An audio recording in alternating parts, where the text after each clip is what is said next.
Hello everyone, I am सुगम। Welcome back. तो कैसे हो आप सब? आई होप आप सब अच्छे होंगे।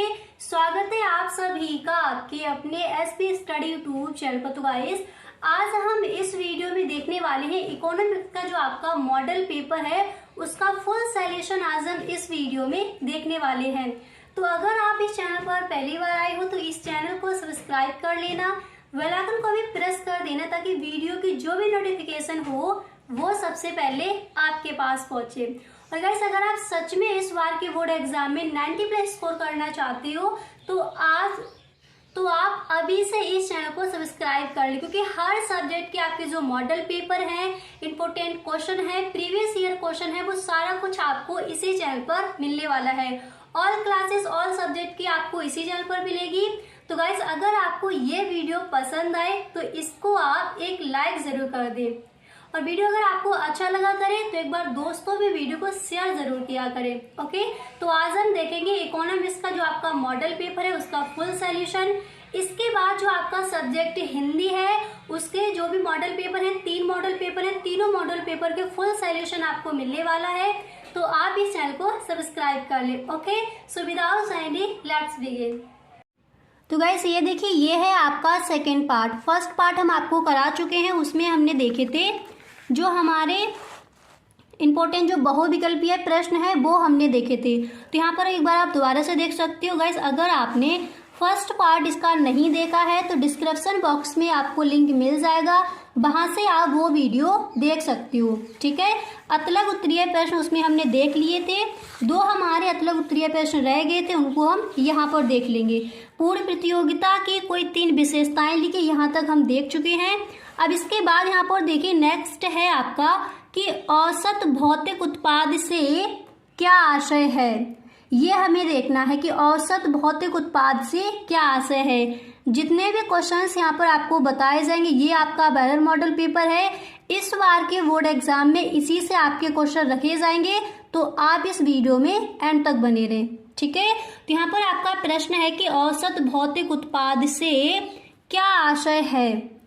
इसका आंसर हो जाएगा कि कुल भौतिक उत्पाद को परिवर्तनशील साधन की इकाइयों से भाग देने पर भागफल प्राप्त होता है, उसे ही हम औसत भौतिक उत्पाद कहते हैं। अच्छे से याद हो गया? एक बार दोबारा से देख लीजिए। औसत भौतिक उत्पाद से क्या आशय है, इसका आंसर हो जाएगा कुल भौतिक उत्पाद को परिवर्तनशील साधन की इकाइयों से भाग देने पर भागफल प्राप्त होता है, उसे ही हम औसत भौतिक उत्पाद कहते हैं। इसके बाद नेक्स्ट आपका ये है कि बाजार का अर्थ लिखिए। Very very most important question है, अच्छे से इसके आंसर को आपको तैयार करना है। ठीक है, बाजार का अर्थ लिखिए, नहीं तो आपसे इस तरह से पूछ लिया जाएगा कि बाजार का क्या अर्थ, या फिर बाजार की परिभाषा दीजिए, बाजार से आप क्या समझते हैं। ठीक है, इस तरह से। तो अगर आपका क्वेश्चन इस तरह से आस्क किया जाए कि बाजार का अर्थ लिखिए, तो इसका आंसर आप इस तरह से लिखकर आओगे कि बाजार से आशय किसी स्थान विशेष से लगाया जाता है जहां पर किसी वस्तु या वस्तुओं के क्रेता तथा विक्रेता एकत्रित होते हैं और वस्तुओं का क्रय विक्रय यानी लेन देन करते हैं। आर्थिक दृष्टिकोण से बाजार का अर्थ उस समस्त क्षेत्र से होता है जिसमें किसी वस्तु के क्रेता तथा विक्रेता फैले हुए होते हैं। ठीक है, इस तरह से। अब यहाँ पर देखिए, तथा विक्रेता फैले हुए होते हैं तथा उनमें स्वतंत्र प्रतियोगिता पाई जाती है।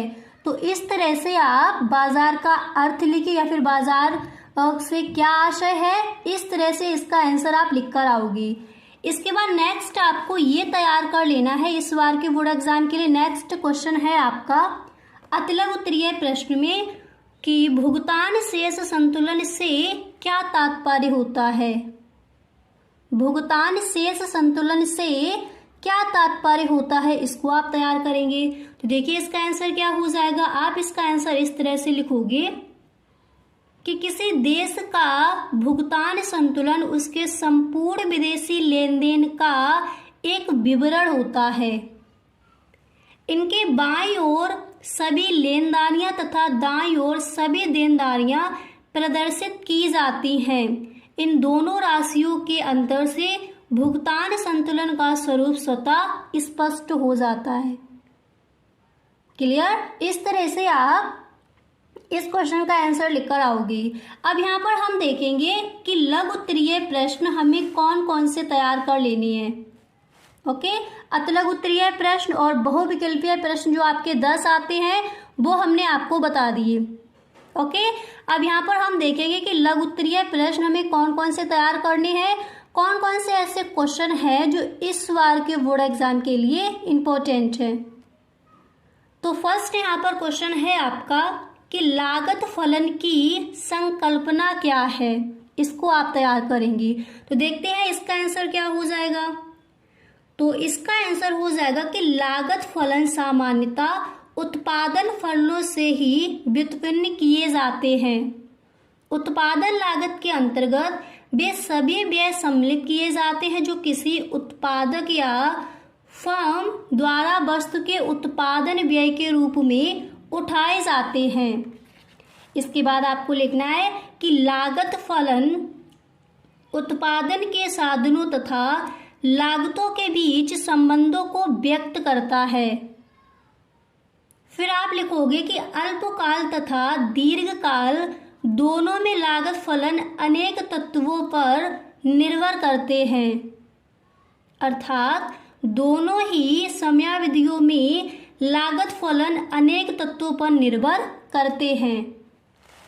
इसके बाद यहाँ पर आपको लिखना है अर्थात दोनों ही दीर्घकालीन लागत फलनों को निम्नलिखित प्रकार व्यक्त किया जा सकता है।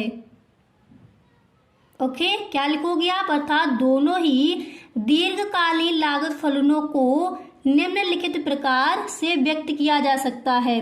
फिर आपको इस तरह से लिखना, पहले आपको फर्स्ट पॉइंट डालना, फिर आप लिखोगे कि अल्पकालीन लागत फलन अर्थात C बराबर F QTPE। फिर इसके बाद आप लिखोगे कि दीर्घकालीन लागत फलन अर्थात C बराबर Q T P, फिर आपको लिखना है PK। ओके, इसके बाद यहाँ पर आप दर्शा दो कि यहाँ C बराबर क्या है, कुल लागत है, Q बराबर क्या है, कुल उत्पाद, T बराबर क्या है, प्रविधि या फिर तकनीकी, PF बराबर क्या है, साधन, कीमत, अंकीय क्या है, स्थिर लागत। इस तरह से यहाँ पर आपको दर्शा के बता देना है। ठीक है, तो आई होप आपको समझ आ गया होगा कि लागत फलन की संकल्पना क्या है, इसका आंसर आप किस तरह से लिख कर आओगे। गाइस, अगर आपको ये वीडियो पसंद आ रहा है तो आप इस वीडियो को एक लाइक जरूर कर दें, और यदि आप इस चैनल पर पहली बार आए हो तो चैनल को सब्सक्राइब करना बिल्कुल भी ना भूलें। ओके, बेल आइकन को भी प्रेस कर देना ताकि वीडियो की जो भी नोटिफिकेशन हो वो सबसे पहले आपके पास पहुंचे। अब इसके बाद यहाँ पर नेक्स्ट देखिए, अगला प्रश्न आपको ये तैयार कर लेना है। नेक्स्ट है आपका कि केंद्रीय बैंक को अंतिम ऋणदाता क्यों कहा जाता है। कई बार ये क्वेश्चन आपका आस्क किया गया है बोर्ड एग्जाम में, केंद्रीय बैंक को अंतिम ऋणदाता क्यों कहा जाता है। तो देखिए इसका आंसर क्या हो जाएगा। तो इसका आंसर होगा कि देश के अन्य बैंकों जैसे व्यावसायिक बैंक तथा विकास बैंक के लिए केंद्रीय बैंक अर्थात रिजर्व बैंक ऑफ इंडिया अंतिम ऋणदाता के रूप में कार्य करता है। इसके बाद आपको लिखना है कि व्यावसायिक बैंक यदि अपने संसाधनों से पूंजी नहीं जुटा पाते हैं तब वह केंद्रीय बैंक से ऋण की मांग करते हैं और केंद्रीय बैंक उचित प्रतिभूतियों के आधार पर उसे ऋण प्रदान करता है। इस प्रकार आपको लिखना है यहाँ पर, इस प्रकार बैंक अंतिम ऋणदाता के रूप में देश की बैंकिंग व्यवस्था पर नियंत्रण स्थापित करता है। तो केंद्रीय बैंक को अंतिम ऋणदाता क्यों कहा जाता है, आई होप आपको समझ आ गया होगा। अब इसके बाद अगला प्रश्न है आपका, ये आपको तैयार करना है कि मांग के लोच को निर्धारित करने वाले कारकों को लिखिए। मांग के लोच को निर्धारित करने वाले कारक बताने हैं आपको। तो इसका आंसर आप इस तरह से लिखोगे कि मांग के लोच को निर्धारित करने वाले मुख्य कारक निम्नलिखित है। फर्स्ट पॉइंट डालकर आप लिखोगे कि वस्तु की प्रकृति। फिर इसमें आपको लिखना है सामान्यता अनिवार्य आवश्यकताओं की पूर्ति करने वाली वस्तुओं की मांग बेलोचदार होती है, क्योंकि इन आवश्यकताओं को अधिक समय तक असंतुष्ट नहीं रखा जा सकता। ओके, इस तरह से वस्तु की प्रकृति आपको हेडिंग डालकर इसमें इस तरह से लिखना है। एंड इसके बाद नेक्स्ट आपको लिखना है वस्तु की कीमत। यहाँ पर आपके कारक पूछे गए हैं कि मांग की लोच को निर्धारित करने वाले कारकों को बताइए। ठीक है, तो फर्स्ट आपने क्या लिखा, वस्तु की प्रकृति पर उसके बारे में लिखा। फिर आपको नेक्स्ट हेडिंग डाली है वस्तु की कीमत। फिर इसमें आप लिखोगे प्रायः जिन वस्तुओं की कीमत ऊंची होती है उनकी मांग अधिक लोचदार होती है, और जिन वस्तुओं की कीमत मध्यम श्रेणी की होती है उनकी मांग लोच सामान्य होती है। क्लियर, इस तरह से आपको लिखना है। एंड इसके बाद यहाँ पर देख सकते हो आप, यहाँ पर आपको नेक्स्ट हेडिंग डालनी है आय समूह। ओके, नेक्स्ट हेडिंग आप डालोगे आय समूह। फिर इसमें आप लिखोगे कि मांग की लोच इस बात पर निर्भर करती है कि क्रेता आय के किस समूह अथवा वर्ग में आता है। प्रायः समृद्ध वर्ग के लिए वस्तु की मांग बेलोचदार होती है। फिर आप लिखोगे जबकि निर्धन वर्ग के लिए वस्तुओं की मांग अधिक लोचदार होती है, क्योंकि मूल्य में होने वाला थोड़ा सा परिवर्तन भी निर्धन वर्ग के लिए अत्यंत महत्वपूर्ण होता है। ओके, इस तरह से आप लिखोगे। यहाँ तक समझ आ गया। अब इसके बाद यहाँ पर जो आपका अगला क्वेश्चन है उसको देखते हैं। तो नेक्स्ट है आपका कि पूर्ति का नियम क्या है समझाइए। पूर्ति का नियम क्या है समझाइए, इसको देखिए। तो आपको यहाँ पर हेडिंग डाली है पूर्ति का नियम अर्थ एवं परिभाषा। फिर इसमें आप लिखोगे कि उत्पादक का उद्देश्य सदैव अपने लाभ को अधिकतम करना होता है। इस उद्देश्य की पूर्ति हेतु वह वस्तु को दी हुई लागत दशाओं में ऊंची से ऊंची कीमत पर बेचना चाहता है। फिर आप लिखोगे कि पूर्ति का नियम यह बताता है कि अन्य बातों के समान रखते हुए किसी वस्तु या सेवा की कीमत में वृद्धि होने पर उसकी पूर्ति में भी वृद्धि होती है। इसके बाद आपको लिखना है तथा कीमत में कमी होने पर उसकी पूर्ति में भी कमी होती है। इस प्रकार कीमत और विक्रय की जाने वाली वस्तु की मात्रा में प्रत्यक्ष तथा सीधा संबंध पाया जाता है। तो पूर्ति का नियम क्या है, इस तरह से आपको इसकी परिभाषा, इसका अर्थ इस तरह से आपको बताना है। अच्छे से समझ आ गया। नेक्स्ट देखते हैं। अगला प्रश्न था आपका कि मितव्ययिता का विरोधाभास क्या है। मितव्ययिता का विरोधाभास क्या है, इसको समझिए। तो इसका आंसर हो जाएगा कि एक परिवार के संबंध में जो बात सही है वह संपूर्ण अर्थव्यवस्था के संबंध में सही हो, यह आवश्यक नहीं है। एक परिवार में आय उसके व्यय से अधिक होनी चाहिए, अर्थात उसे बचत करनी चाहिए। किंतु यदि अर्थव्यवस्था में सभी लोग अपनी आय से बचत के अनुपात को बढ़ा दें तो अर्थव्यवस्था में बचत के कुल मूल्य में वृद्धि नहीं होगी, क्योंकि बचत के अधिक हो जाने पर आय का स्तर कम हो जाएगा और इसके फलस्वरूप बचत का स्तर भी गिर जाएगा और अर्थव्यवस्था की कुल बचत में कमी हो जाएगी। इसे ही मितव्ययिता बचत का विरोधाभास कहते हैं। अच्छे से समझ आ गया। तो ये आपको लघु उत्तरीय प्रश्न तैयार करनी है। अब इसके बाद यहाँ पर देखिए विस्तृत उत्तरीय प्रश्न। तो यहाँ पर देखिए आपका फर्स्ट दिया गया है कि बजट क्या है, बजट की संरचना यानी संगठन पर प्रकाश डालिए। यह है आपका विस्तृत उत्तरीय प्रश्न, इसको आप तैयार करेंगे। ओके, तो इस क्वेश्चन को आप तैयार कर लेंगे। तो यहाँ पर आप एक बार देख लीजिए, अगर आपको स्क्रीनशॉट लेना है तो इसका आप स्क्रीनशॉट भी ले सकती हो।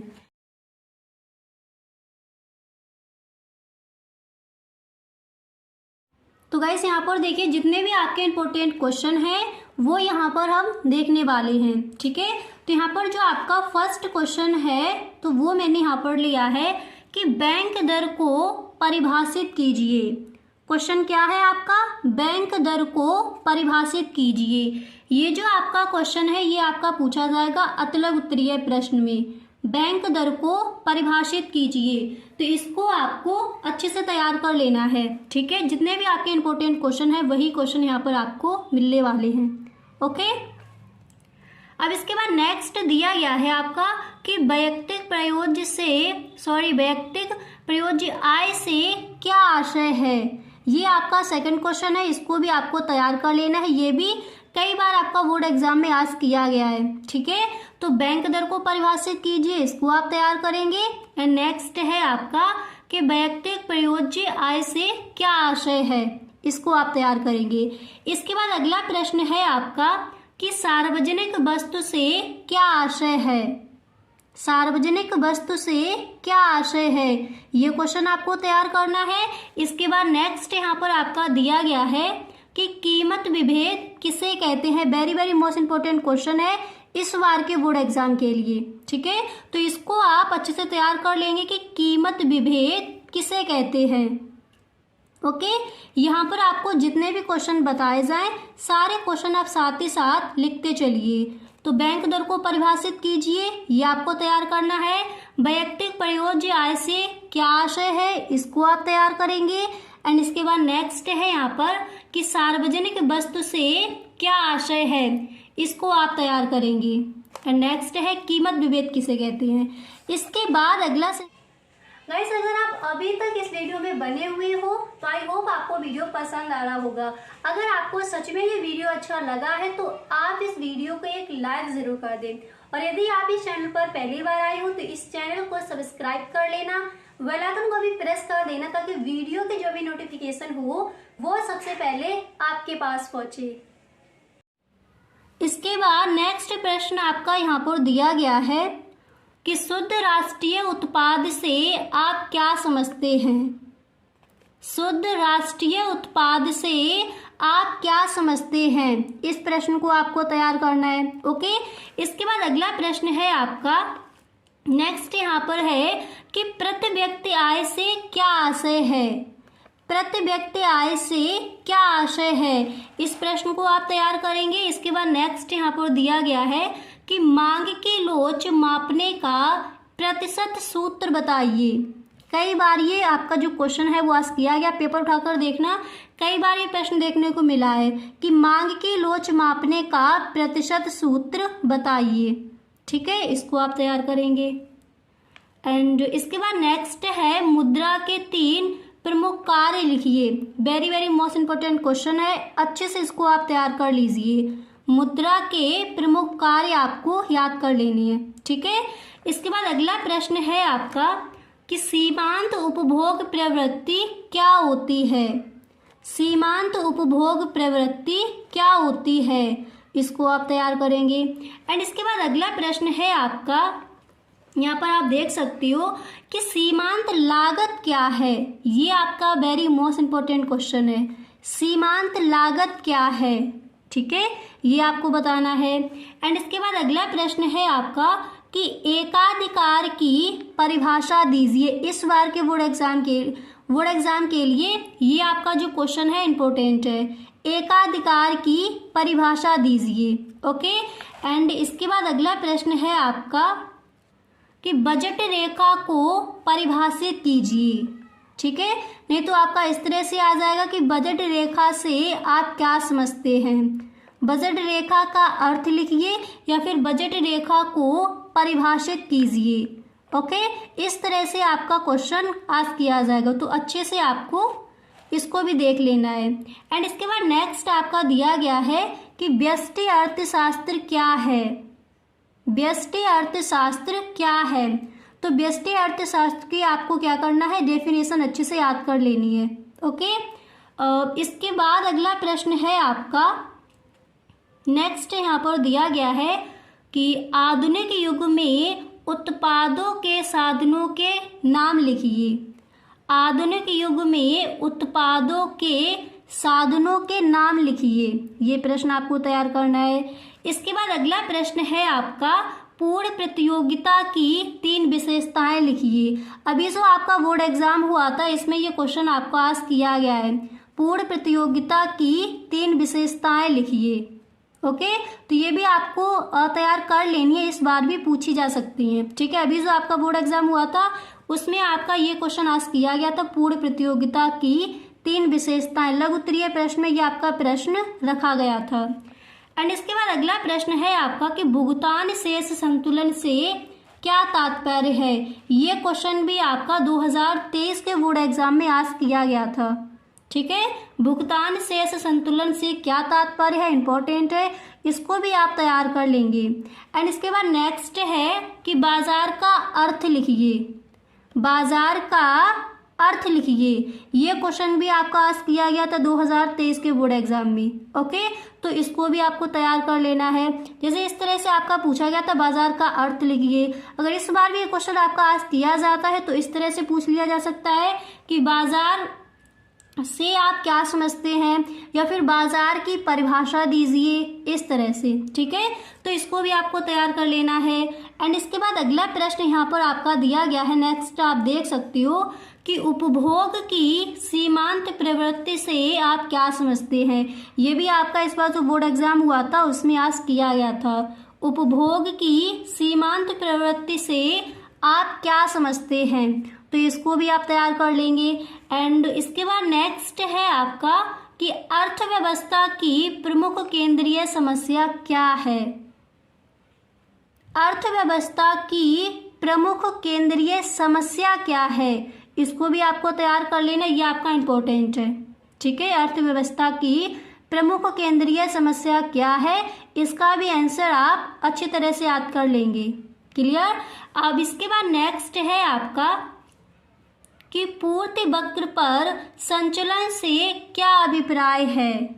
क्वेश्चन क्या दिया गया है, क्वेश्चन है आपका कि पूर्ति वक्र पर संचलन से क्या अभिप्राय है, इसको आप तैयार करेंगे। एंड नेक्स्ट है आपका, नेक्स्ट यहाँ पर दिया गया है कि पूर्ति तथा स्टॉक में क्या अंतर है। वेरी मोस्ट इंपॉर्टेंट क्वेश्चन है। ठीक है, पूर्ति तथा स्टॉक में क्या अंतर है। इस बार के बोर्ड एग्जाम में ये जो क्वेश्चन है आपका पूछा जा सकता है कि पूर्ति तथा स्टॉक में क्या अंतर है, तो अच्छी तरह से आप इसको तैयार कर लेंगे। ठीक है, इसके बाद यहाँ पर जो आपका नेक्स्ट है तो वो यहाँ पर आपका दिया गया है, यहाँ पर आप देख सकते हो। अगला प्रश्न है आपका कि किसी फॉर्म के आगम से क्या अभिप्राय है। क्या दिया गया है, किसी फॉर्म के आगम से क्या अभिप्राय है, इसको आप तैयार करेंगे। इस बार के बोर्ड एग्जाम के लिए ये भी आपका इंपॉर्टेंट है। एंड नेक्स्ट यहाँ पर है कि सार्वजनिक वस्तु क्या है। किसी फॉर्म के आगम से क्या अभिप्राय है, इसको तैयार करेंगे। एंड सार्वजनिक वस्तु क्या है, और नेक्स्ट एक आपका यहाँ पर मैंने बताया था वो प्रश्न भी इस बार के लिए इंपॉर्टेंट है कि सार्वजनिक वस्तु से क्या आशय है। एंड सार्वजनिक वस्तु क्या है, इसको आप अच्छे से तैयार कर लीजिए। ठीक है, और पूर्ति तथा स्टॉक में क्या अंतर है, इसको भी आप अच्छी तरह से याद कर लेंगे। एंड मुद्रा के 3 प्रमुख कार्य लिखिए, वो प्रश्न भी आपको अच्छे से तैयार कर लेना है। ठीक है, सीमांत लागत क्या है, वो भी आपका इंपॉर्टेंट है इस बार के बोर्ड एग्जाम के लिए। इसके बाद अगला प्रश्न है आपका कि मांग की कीमत लोच क्या होती है। मांग की कीमत लोच क्या होती है, ये भी आपको तैयार करना है। ये भी आपका इस बार पूछा जा सकता है कि मांग, देखिए मांग की लोच क्या है उसको आप तैयार करेंगे। मांग की कीमत लोच, इसको भी आप अच्छे से तैयार कर लेंगे। ठीक है, और मांग की लोच मापने का प्रतिशत सूत्र क्या है, उसको भी आप तैयार कर लेंगे। क्लियर, इस तरह से। अब इसके बाद नेक्स्ट आपका क्वेश्चन यहाँ पर दिया गया है कि व्यक्ति विदेशी विनिमय की मांग क्यों करते हैं। व्यक्ति विदेशी विनिमय की मांग क्यों करते हैं, ये जो आपका क्वेश्चन है इसको भी आपको तैयार करना है। तो इस बार के बोर्ड एग्जाम के लिए ये भी आपका इम्पोर्टेंट है। अब अगर यहाँ पर आपको स्क्रीनशॉट लेना है तो इसका आप स्क्रीनशॉट भी ले सकती हो। ओके, जो भी आपके क्वेश्चंस यहाँ पर दिए गए हैं उनका अगर आपको स्क्रीनशॉट लेना है तो स्क्रीनशॉट यहाँ पर आप ले सकती हो। ओके, तो गाइस आज के लिए बस इतना ही। अब मिलते हैं नेक्स्ट वीडियो में। अगर आपको सच में वीडियो पसंद आया है तो आप इस वीडियो को एक लाइक ज़रूर कर दें। Okay, thank you so much.